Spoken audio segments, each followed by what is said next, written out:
Business में क्या होता है, जो बिजनेस पापा मम्मी चला रहे हैं वो हमें मिल जाता है। मतलब जब मैं तुम्हारी एज में था, जब मेरे को भी लगता था क्या होगा यार जीवन में, कैसे करेंगे यार जीवन में। जरूरी नहीं है जो आपने फर्स्ट स्टेप लिया है बिल्कुल सही हो, इसी स्ट्रीम से हमारा पूरा लाइफ डिसाइड हो जाएगी भाई। उसके लिए क्या पता तुम शुरू में गलत डायरेक्शन ले लो। ये जॉन बर्बाद बुक मैं लॉन्च कर रहा हूँ 10 तारीख को लॉन्च करेंगे। फिर 11th जो है ना 11th, ये मैक्सिमम बच्चों की बर्बाद हो जाती है। मैंने लिखा है बर्बाद में, एक मेरी क्रश के बारे में कुछ चीजें मैंने लिखी है, ठीक है। मेरी 9th-10th की जो क्रश थी उसके बारे में कुछ लिखा है।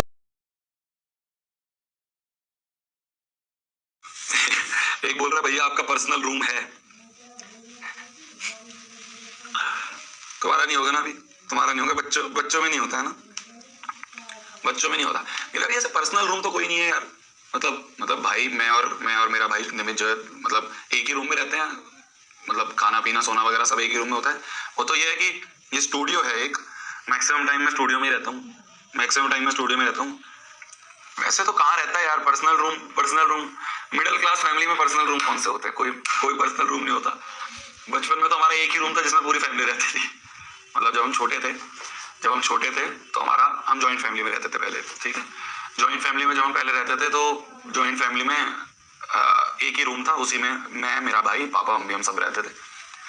फिर क्या हुआ कि जॉइंट फैमिली के बाद जैसे ही हम थोड़े से बड़े हुए, हम 5th-6th में आए, तो 5th-6th में फिर पापा मम्मी ने एक अलग से फ्लैट लिया था, है ना। वो भी 2 BHK था, बस 2 ही रूम थे उसमें। तो वो एक अलग फ्लैट लिया था। पापा मम्मी को ये रियलाइज हुआ कि यार जॉइंट फैमिली में पढ़ाई वगैरह होने में दिक्कत हो रही है, पूरे दिन हम बस इधर उधर खेलते ही रहते हैं। और अब 7th-8th में आ गए हैं, बड़ी क्लासेस में आ गए हैं, तो मतलब एक रूम में रहना भी दिक्कत हो रही है। सब लोग 4 लोग एक बेड में कैसे सोए। मिडिल क्लास प्रॉब्लम्स है, मतलब होती है। तो फिर हमने क्या करा, फिर पापा मम्मी ने एक फ्लैट लिया लोन पे, है ना।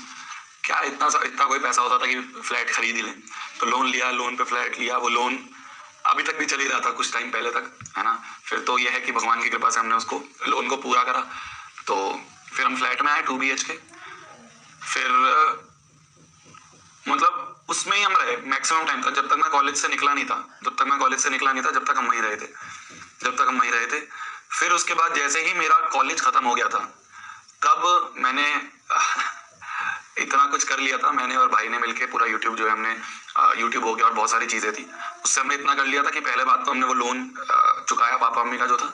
और फिर उसके बाद हमने क्या करा कि एक और बड़ा जो घर है वो हमने लिया, जिससे कि हम और अच्छे से स्टूडियो वगैरह बना सके, सब बना सके। मेरा पहला स्टूडियो उसी 2 BHK में था। वो जो पहला बीच वाला 2 BHK हमने लिया था फ्लैट, उसी में स्टूडियो था। आधे रूम में सोफे वोफे रखे रहते थे, आधे रूम में मैं पढ़ाता था। फिर उसके बाद हमने धीरे धीरे बड़ा घर लिया। इस तरह से था। मिडिल क्लास प्रॉब्लम है जी। आप भी ऐसे ही कम बैक करोगे, आप भी ऐसे ही मेहनत करते रहो यार, मेहनत करते रहो। मैं क्या कह रहा हूँ कि मेहनत करते रहो। पढ़ाई एक जरिया है हम जैसे लोगों के लिए, हम मिडिल क्लास लोगों के लिए, कि पढ़ाई से हम ऊपर उठ सकते हैं। तो भैया कार भी लिया आपने फिर मतलब टचवुड। वो फिर उसके बाद धीरे धीरे आगे चीज बढ़ी। पर पॉइंट इज कि पढ़ाई करते रहो यार। हमारे पास देखो, मिडिल क्लास लोगों की मिडिल क्लास फैमिलीज की सबसे बड़ी प्रॉब्लम ये होती है कि हमारा ऐसा कोई बिजनेस नहीं होता है। हमारे मम्मी पापा को कोई ऐसा बिजनेस नहीं होता है कि जैसे ही हम बड़े हो जाएंगे तो हम उस बिजनेस में लग जाएंगे। ऐसा नहीं होता है। हमारे तो क्या है, पापा मम्मी की भी नौकरी थी, और पापा मम्मी की नौकरी जो है वो एक टाइम पे रिटायर होना ही है। तो जैसे वो रिटायर हो जाएंगे तो ऐसा तो है नहीं कि उनकी नौकरी हमें मिल जाएगी। बिजनेस में क्या होता है, जो बिजनेस पापा मम्मी चला रहे हैं वो हमें मिल जाता है, बच्चों को मिल जाता है। पर मिडिल क्लास फैमिलीज में ऐसा कोई होता है। मिडिल क्लास फैमिली में तो जो पापा मम्मी का जो नौकरी है वो हमें कोई मिल जाएगी, तो हमें अपने आप कुछ बनाना पड़ता है। हमें अपने आप या तो कोई नौकरी या कोई बिजनेस बनाना पड़ता है। तो इस तरह से रहता है।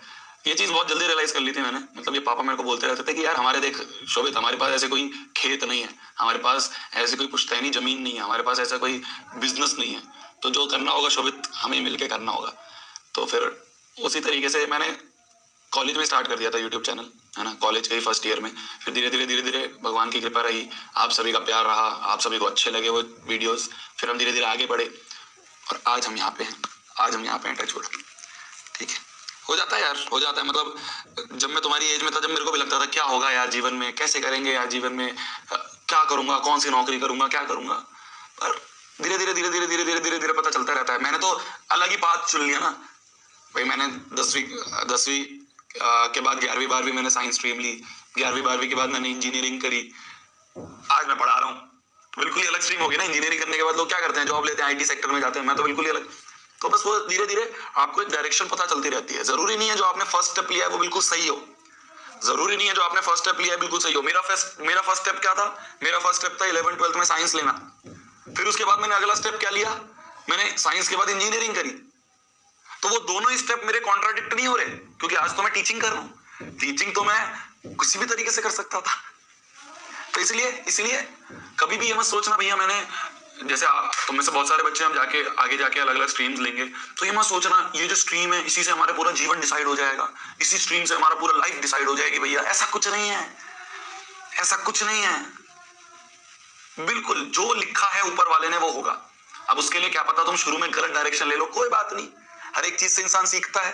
ऐसा तो है नहीं इंजीनियरिंग से मैंने कुछ नहीं सीखा, इंजीनियरिंग से मैंने बहुत कुछ सीखा। इंजीनियरिंग से मैंने सीखा कि कैसे एक रात में पूरा सिलेबस कंप्लीट करते हैं। इंजीनियरिंग से मैंने ये सीखा कि कैसे बहुत सारी चीजें, मतलब मैं कभी बताऊंगा तुम्हें। बट पॉइंट इज कभी टेंशन मत लेना, ये मत सोचना कि यही लाइफ का एक ऐसा पॉइंट आ गया। 10वीं के बच्चे हो यार, 10वीं के बच्चे को क्या पता होता है कौन सी स्ट्रीम लेनी है। 10वीं के बच्चे को क्या पता होता है कौन सी स्ट्रीम लेनी है, कुछ नहीं पता होता। छोटे से बच्चे, हमारे दिमाग में क्या, हमें क्या पता कि साइंस लेने से ये होगा, फिर ये होने के बाद ये होगा, या कॉमर्स लेने से ये होगा, फिर ह्यूमैनिटीज लेने से ये होगा।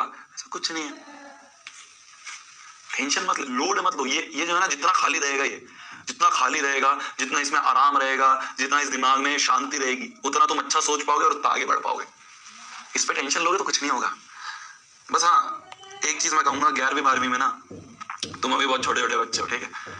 11वीं 12वीं में जाने के बाद ना बच्चा अपने आप को बाप समझने लग जाता है। ये मैं तुम्हें बहुत रियलिटी बता रहा हूँ, बहुत रियलिटी बता रहा हूँ, मैंने जो खुद फील करी है। बच्चा अपने आप को बाप समझने लग जाता है 11वीं 12वीं में जाके। बच्चा सोचता है कि चलना मास्टरों से ज्यादा मुझे पता है, माँ बाप से ज्यादा मुझे पता है। बच्चा अपने आप को ये सोचने लगता है। मैं सही बोल रहा हूँ, बहुत बहुत डीप बात बता रहा हूँ, ध्यान से सुनना। मैं ये नहीं कह रहा तुम ही गलत हो, नेचुरल है, नेचुरल है, बिल्कुल नेचुरल है, बिल्कुल नेचुरल है, बिल्कुल नेचुरल है। और यही सारी चीजें मैंने अनबर्बाद में लिखी है। मैं तुम्हें जो अनबर्बाद बुक है वो लॉन्च का निमित्त नोटिफिकेशन लगा दिया क्या कमेंट सेक्शन में? हाँ लगा। ये सारी चीजें मैंने उस बुक में लिखी है जो अनबर्बाद बुक में लॉन्च कर रहा हूँ, 10 तारीख को लॉन्च करेंगे। तो पॉइंट इसकी 11वीं 12वीं में जाके बच्चा अपने आप को भगवान समझने लग जाता है। उसको लगता है कि माँ बाप से ज्यादा मेरे को पता है, टीचरों से ज्यादा मेरे को पता है, ठीक है। अलग अलग चीजों में, मतलब तुम्हें पता ही है वो सारी क्या गलत चीजें होती हैं जिसमें बच्चा फंस जाता है। इससे क्या होता है ना कि वो अपना जीवन का 1 साल बर्बाद कर देता है। तभी मैं कहता हूँ कि 11th जो है ना, 11th ये मैक्सिमम बच्चों की बर्बाद हो जाती है। क्यों बर्बाद हो जाती है? इसका एक रीजन होता है घमंड। बहुत घमंड आ जाता है कि 10वीं तो मैंने फोड़ दी, ऐसे ही 11वीं भी फोड़ दूंगा, ऐसी 12वीं भी फोड़ दूंगा। दूसरी चीज घमंड के अलावा दूसरी चीज क्या आती है? अपने आप को बाप समझने लग जाता है बच्चा। ये होता है, मेरे साथ भी होता है। मैं तुम्हें बिल्कुल रियलिटी बता रहा हूँ, जो चीज मैं कभी नहीं बता सकता वो मैं बुक में मैंने इसलिए लिखी है। तभी तो बच्चे के अंदर घमंड आ जाता है, बच्चा अपने आप को बाप समझने लग जाता है। बच्चा गलत चीजों में पड़ जाता है, ठीक है। वो गलत चीजें मैं यहाँ पे बोल नहीं सकता, पर तुम्हें पता है क्या क्या चीजें हैं, ठीक है। इससे क्या होता है ना, उसकी 11वीं जो कि एक बहुत इंपॉर्टेंट क्लास है, 11वीं का सिलेबस बहुत बड़ा है, ठीक है। उससे क्या होता है, इन सारी चीजों से उसकी 11वीं जो है वो बर्बाद हो जाती है। जैसे वो 11वीं बर्बाद हो जाती है, जैसे 6 महीने निकलते हैं, उसको पता चलता है यार मेरा तो साल खराब हो गया यार। फिर बच्चा टेंशन में आ जाता है। जैसे मैं था और बहुत सारे मेरे क्लासमेट्स थे, मैंने तुम्हें बताया बच्चे फिजिक्स के हाफ ईयरली में फेल हो जाते हैं। बहुत सारे बच्चे हाफ ईयरली में फेल हो जाते हैं, टॉपर 11वीं के हाफ ईयरली में फेल। वो इसलिए होते हैं क्योंकि बच्चों की जो 11वीं है वो बर्बाद हो जाती है इन सब चीजों की वजह से। और मैंने बुक में यही लिखा है कि कैसे तुम इस बर्बाद को अनबर्बाद कर सकते हो। तो बुक का जो मतलब है वो यही है। तुम में से मैक्सिमम बच्चे पूछ रहे हो ना भैया अनबर्बाद का मतलब क्या है? अनबर्बाद का मतलब यही है कि बर्बाद हो जाता है। तो अगर तुम पहले से ही वो सारी चीजें तुम्हें पता होंगी, कहा जाता है ना कि या तो तुम खुद ठोकर खा लो या फिर तुम दूसरों की ठोकरों से सीख लो। तो वो जो मेरी ठोकरें हैं वो मैंने इस बुक में लिखी है। वो जो मेरी ठोकरें हैं वो मैंने इस बुक में लिखी है। तो तुम पूछ रहे थे ना व्हाट इज अनबर्बाद, भैया वो अनबर्बाद मैंने आज तुम्हें बता दिया क्या है, ठीक है। ये है। चलिए आगे बढ़ते हैं। बस तुम बर्बाद मत होने देना मेरे जान। कभी भी ना माँ बाप से धोखा मत देना। तुम्हें ये 2 साल 11वीं 12वीं तुम्हें लगेगा कि तुम अपने आप में बहुत बड़े हो, अपने आप में तुम बहुत जानते हो, जीवन का सारा सार तुम्हें पता है। जैसे तुम आगे बढ़ोगे ना, थोड़ा सा एज होगा, तुम जैसे कॉलेज में जाओगे, जैसे तुम फर्स्ट ईयर में आओगे, सेकंड ईयर में आओ, तुम्हें पता चलेगा यार कुछ नहीं पता मुझे लाइफ के बारे में। तुम्हें पता चलेगा कुछ भी नहीं आता मुझे। मैंने ये चीज बहुत पहले रियलाइज कर ली थी और मैं हर चीज अपने पापा से डिस्कस करता हूँ चाहे कुछ भी हो। और मुझे ये पता है कि हाँ यार पापा मम्मी जो है हमारे, उनको शायद व्हाट्सएप के बारे में इतना नहीं पता, उनको शायद इंस्टाग्राम के बारे में इतना नहीं पता, उनको शायद यूट्यूब के बारे में इतना नहीं पता, उनको शायद ट्विटर के बारे में इतना नहीं पता, उनको शायद आजकल जो ये चीजें चल रही हैं बच्चों की एज में, है ना, ये सारी चीजें नहीं पता है हमारे माँ बाप को। पर हमारे माँ बाप के पास एक चीज है जो हमारे पास नहीं है, उसे कहते हैं एक्सपीरियंस, उसे कहते हैं वो नॉलेज, उसे कहते हैं वो 40 साल 50 साल का एक्सपीरियंस। वो एक्सपीरियंस जो है ना, वो एक्सपीरियंस कुछ नहीं है हमारे इस यूट्यूब, इंस्टाग्राम, ट्विटर और ये जो फालतू की चीजें इन सबकी नॉलेज से। तो हमारे माँ बाप के पास एक बहुत बड़ी चीज है एक्सपीरियंस। तो मैं हर चीज से पहले कोई भी डिसीजन है, चाहे पापा को पता ना है यूट्यूब के बारे में, चाहे पापा को बिल्कुल नहीं पता है टेक के बारे में, पर मैं फिर भी उनसे एक बार बोलता हूँ कि पापा ऐसा ऐसा सीन चल रहा है, मेरे को क्या स्टेप लेना चाहिए। तो वो अपने एक्सपीरियंस, पास्ट एक्सपीरियंस के हिसाब से मेरे को गाइड करते हैं। तो इसलिए कभी भी माँ बाप से धोखा मत देना। मैंने देखा है, और ये मैंने अनवर बाद में भी लिखा है। अनवर बाद में एक मेरी क्रश के बारे में कुछ चीजें मैंने लिखी है, ठीक है, मेरी 9th 10th की जो क्रश थी उसके बारे में कुछ लिखा है। माँ बाप से कभी धोखा मत देना।